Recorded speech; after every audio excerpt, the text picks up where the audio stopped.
प्रिय विद्यार्थियों, आज हम बीए पार्ट थर्ड ईयर का सेकंड पेपर उप समाज शास्त्रों का परिचय के अंतर्गत पहला अध्याय शुरू करेंगे। नगरीय समाज शास्त्र की प्रकृति, विषय सामग्री, संबद्धता।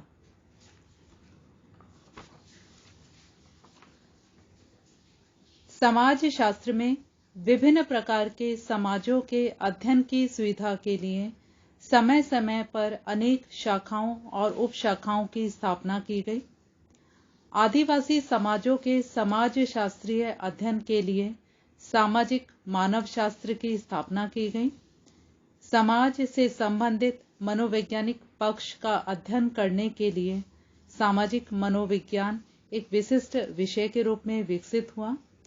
मानव समाज और संस्कृति के अध्ययन के लिए सांस्कृतिक मानव शास्त्र विषय का विकास हुआ। इसी क्रम में नगरीय समाजों को समाज शास्त्रीय दृष्टिकोण से विशिष्ट, गहन एवं सार गर्भित अध्ययन करने के लिए समाज शास्त्र में नगरीय समाज शास्त्र विषय की स्थापना की गई। नगरीय समाज शास्त्र का मुख्य उद्देश्य नगरीय समाजों का समाज शास्त्रीय परिप्रेक्ष्य से अध्ययन करके उन समाजों की सामाजिक व्यवस्था, सामाजिक अव्यवस्था और उनमें होने वाले परिवर्तनों का गहन अध्ययन करना व उनसे संबंधित समाज शास्त्रीय सिद्धांतों का निर्माण करना है।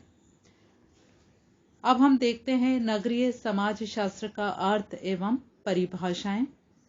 नगरीय समाज शास्त्र की अनेक परिभाषाएं अनेक विद्वानों ने दी हैं, जो कि इस प्रकार से हैं। समाज शास्त्री स्मिथ के अनुसार नगरीय समाज शास्त्र नगरों में व्याप्त सामाजिक संबंधों का क्रमबद्ध ज्ञान है।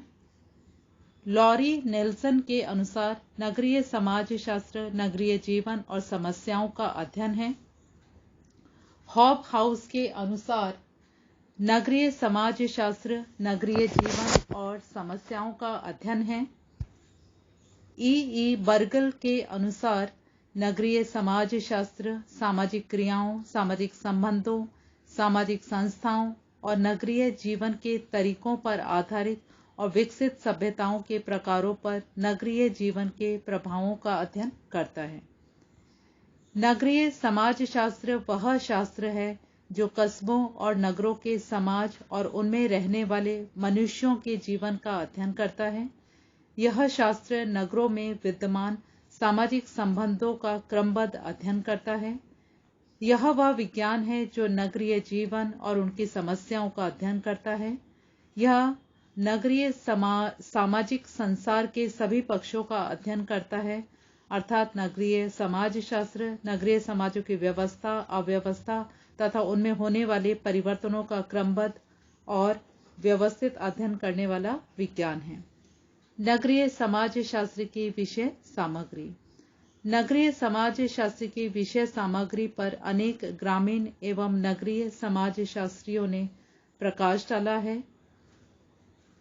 विषय सामग्री से तात्पर्य उन निश्चित तथ्यों या विषयों से लगाया जाता है जिनका अध्ययन विज्ञान की सीमाओं के अंतर्गत रहकर किया जाना चाहिए। नंबर 1, नगरीय परिस्थिति शास्त्र। नगरीय समाज शास्त्रियों के अनुसार इसकी सबसे महत्वपूर्ण विषय सामग्री नगरीय समुदायों की रचना, स्वरूप, सामाजिक व्यवस्था एवं सांस्कृतिक व्यवस्था है। नगरीय समाज शास्त्र विभिन्न प्रकार के नगरों, कस्बों, नगर और महानगर की भौगोलिक बसावट का अध्ययन करता है तथा बसावट से संबंधित समस्याओं का विश्लेषण भी करता है। नंबर 2, नगरों का अध्ययन। नगरीय समाज शास्त्र के अध्ययन की सामग्री विभिन्न प्रकार के नगर हैं। यह शास्त्र नगर क्या है, इनकी सामाजिक सांस्कृतिक विशेषताएं क्या है आदि विभिन्न पक्षों का अध्ययन करता है। नगरीय समाज शास्त्र एक ही नगर के विभिन्न कालों में विकास और ह्रास का विश्लेषण करता है तथा विभिन्न नगरों का एक ही काल में तुलनात्मक अध्ययन करता है। नंबर 3, नगर नियोजन। नगरीय समाज शास्त्र विभिन्न नगरों का समाज शास्त्रीय दृष्टिकोण से अध्ययन करता है तथा नगरों के बहुआयामी विकास के लिए व्यवहारिक योजना बनाता है। नंबर 4, नगरीय सामाजिक संरचना। पार्क, और बर्गस ने नगरीय समाज शास्त्र की विषय सामग्री नगरीय सामाजिक संगठन बताई है। इन विद्वानों के अनुसार नगरीय समाज शास्त्र नगर की सामाजिक संरचना, स्तरीकरण, आर्थिक एवं राजनीतिक संस्थाओं का अध्ययन करता है। नंबर 5, सामाजिक नियंत्रण की व्यवस्था का अध्ययन। नगरीय समाज शास्त्र नगरों की कानून व्यवस्था, प्रथा, रीति रिवाज आदि का अध्ययन करता है। साथ ही यह शास्त्र नगरों की शांति एवं सुरक्षा की व्यवस्था का भी अध्ययन करता है। नगरों में शांति और व्यवस्था का मूल्यांकन करने के साथ साथ व्यवस्था बनाए रखने के लिए नए नियंत्रण के साधनों का सुझाव भी देता है। नंबर 6, नगरीकरण। नगरीय समाज शास्त्र के अध्ययन की सामग्री में नगरीकरण अपना विशेष स्थान रखता है। आधुनिक युग में यातायात एवं संचार के साधनों में क्रांति के फलस्वरूप ग्रामवासी नगरों की ओर तीव्र गति से प्रवास कर रहे हैं। कस्बे, नगर और महानगर का रूप धारण करते जा रहे हैं। नगरीय समाज शास्त्र नगरीकरण की प्रक्रिया के विभिन्न पक्षों का अध्ययन करता है और संभावित लाभ और हानियों का मूल्यांकन करता है। नंबर 7, नगरों की समस्याओं का अध्ययन। पार्क एवं बर्गस ने नगरीय समाज शास्त्र की विषय सामग्री में नगरों की समस्याओं के अध्ययन का उल्लेख किया है। पार्क और बर्गस ने भिक्षावृत्ति, वेश्यावृत्ति, अपराध, बाल अपराध, विवाह विच्छेद, स्वास्थ्य की समस्या आदि को नगरीय समाज शास्त्र की विषय वस्तु बताया है। नंबर 8, भौगोलिक कारक। नगरीय समाज शास्त्रियों के अनुसार भौगोलिक कारक समाज और संस्कृति में प्रमुख निर्णायक हैं। भौगोलिक कारकों का प्रभाव नगरों के विकास पर सीधा पड़ता है। नगरों की उत्पत्ति और विकास, जनसंख्या में वृद्धि, नगर निवासियों के सामाजिक संबंधों, नगरीय सामाजिक संरचना आदि पर पड़ने वाले प्रभावों का अध्ययन यह शास्त्र करता है।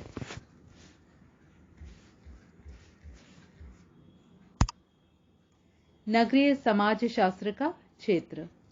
नगरीय समाज शास्त्र का भी विकास हो रहा है, नगरों का भी विकास हो रहा है।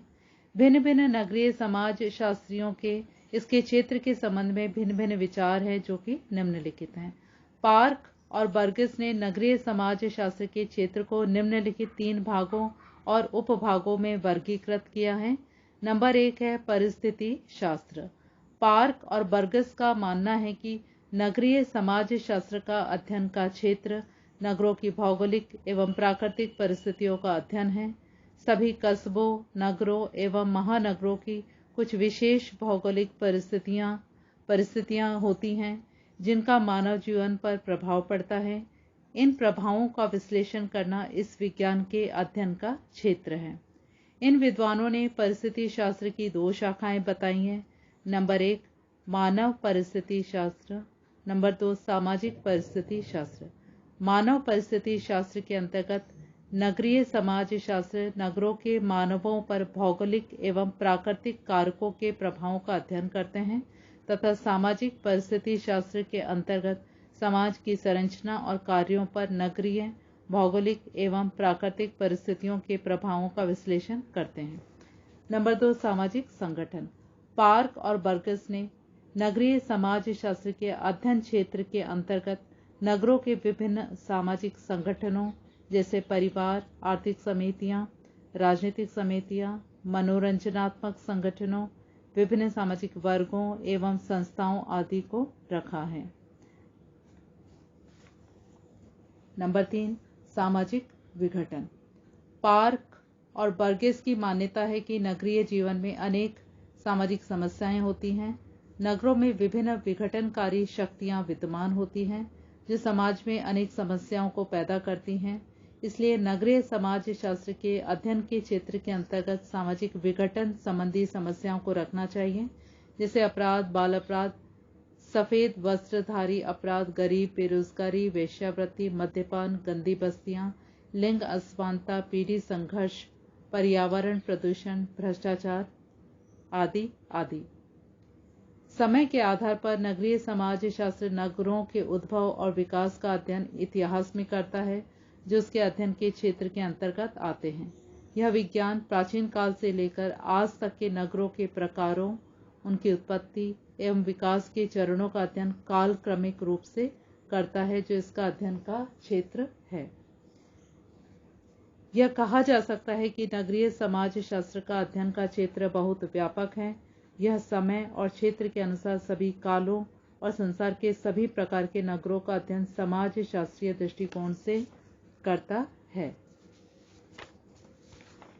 नगरीय समाजों के अध्ययन के उपागम। समाज शास्त्र की एक शाखा है, इसलिए नगरीय समाज शास्त्र का परिप्रेक्ष्य एवं उपागमों का मूल आधार एवं निर्धारक समाज शास्त्रीय परिप्रेक्ष्य एवं उसके उपागम है। जिस प्रकार समाज शास्त्र मानव समाज का समाज शास्त्रीय परिप्रेक्ष्य के अनुसार विभिन्न उपागमों के द्वारा व्यवस्थित और क्रमबद्ध अध्ययन करता है, उसी प्रकार इस विज्ञान की शाखा नगरीय समाज शास्त्र भी नगरीय समाजों का समाज शास्त्रीय परिप्रेक्ष्य में समाज शास्त्र में प्रचलित विभिन्न उपागमों की सहायता से नगर के समाजों का क्रमबद्ध और व्यवस्थित अध्ययन करता है। समाज शास्त्र के मुख्यतः 5 उपागम हैं। नंबर 1 ऐतिहासिक उद्विकासीय उपागम, नंबर 2 संरचनात्मक प्रकार्यात्मक उपागम, नंबर 3 तुलनात्मक उपागम, नंबर 4 अंतर सांस्कृतिक या अंतरराष्ट्रीय और 5वां अंतर शास्त्रीय उपागम। अब हम इनका विस्तार से अध्ययन करेंगे। नंबर 1 है ऐतिहासिक उद्विकासीय उपागम।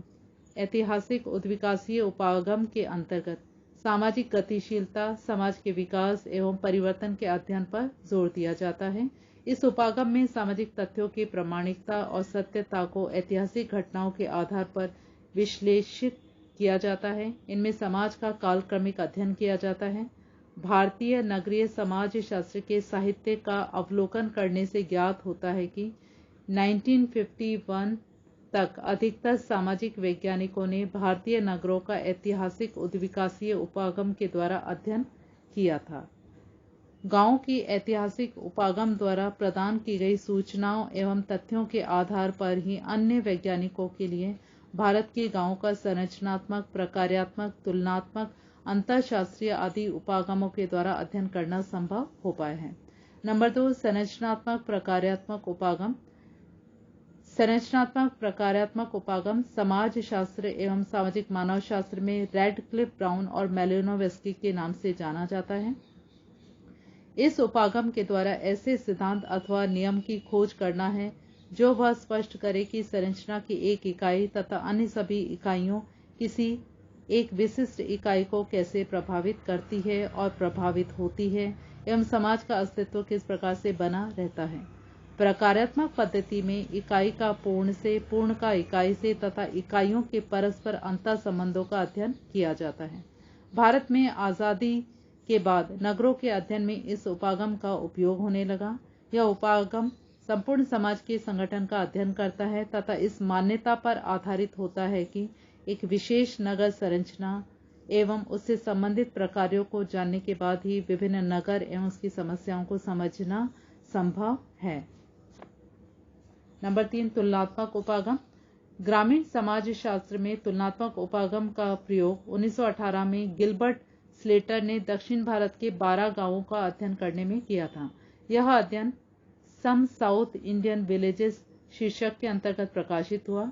भारतीय गांवों के अध्ययन में तुलनात्मक उपागम का उपयोग Oscar Levi's, Yogesh अटेल, SC. Dubey, Damle, Ramakrishna Mukherjee आदि ने भी किया है। तुलनात्मक उपागम को निम्नलिखित अध्ययनों के रूप में देखा जा सकता है। नंबर 1 एक ही काल में 2 या अधिक गांवों का तुलनात्मक अध्ययन। नंबर 2 एक ही गांव का 2 या अधिक कालों में तुलनात्मक अध्ययन। नंबर 3 विभिन्न काल में 2 या अधिक गांवों का तुलनात्मक अध्ययन। ग्रामीण समाज शास्त्र के अंतर्गत इस उपागम का प्रयोग प्रयोगात्मक पद्धति के विकल्प के रूप में किया जाता है। इस उपागम के द्वारा एक ही राष्ट्र के विभिन्न गांवों की तुलना भी की जाती है और एक से अधिक राष्ट्रों के गांवों का भी तुलनात्मक उपागम से अध्ययन किया जाता है। जी.एस. कुरियन ने बिहार के तालुका जिले के गांवों का तुलनात्मक अध्ययन anatomy of a rural urban community development नामक कृति के रूप में प्रकाशित किया है। नंबर 4 अंतर सांस्कृतिक या अंतरराष्ट्रीय उपागम। जब कोई वैज्ञानिक 2 या अधिक राष्ट्रों या सांस्कृतिक क्षेत्रों के ग्रामीण जीवन का तुलनात्मक अध्ययन करता है और एक सामान्य प्रतिमान को विकसित करता है तो इस प्रकार के उपागम पर आधारित वैज्ञानिक अध्ययन अंतर सांस्कृतिक या अंतरराष्ट्रीय उपागम कहलाता है। अंतर सांस्कृतिक उपागम उन सांस्कृतिक क्षेत्रों के लिए विशेष महत्व का है जिनमें ग्रामीण समाजों का अध्ययन अपनी शैशव अवस्था में है। ऑस्कर लेविस का मैक्सिको के ग्राम तपो जलान तथा भारत के गांव रानीखेड़ा का तुलनात्मक अध्ययन इसी अध्ययन पद्धति के अंतर्गत आता है। नंबर 5वां अंतरशास्त्रीय उपागम। यह उपागम वह है जिसमें किसी भी घटना या समस्या का अध्ययन अनेक विज्ञानों के विशेषज्ञों द्वारा विज्ञानों के परिप्रेक्ष्य को ध्यान में रखकर किया जाता है और अंत में सभी वैज्ञानिक मिलकर घटना या समस्या से संबंधित सिद्धांत निर्मित करते हैं अथवा समस्या का समाधान प्रस्तुत करते हैं। इस उपागम के अंतर्गत ग्रामीण समाज के संगठन व्यवस्था या किसी समस्या का अध्ययन जिसमें विभिन्न संबंधित विषयों के विशेषज्ञों के द्वारा अपने अपने परिप्रेक्ष्यों के अनुसार तथ्य संकलित किए जाते हैं, उनका वर्गीकरण एवं विश्लेषण किया जाता है और अंत में निष्कर्ष निकाले जाते हैं।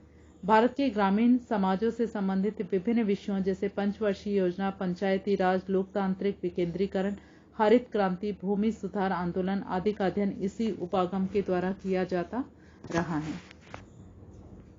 प्रिय बच्चों, अब हम अगले लेक्चर में नगरीय समाज शास्त्र का महत्व पर चर्चा करेंगे। धन्यवाद।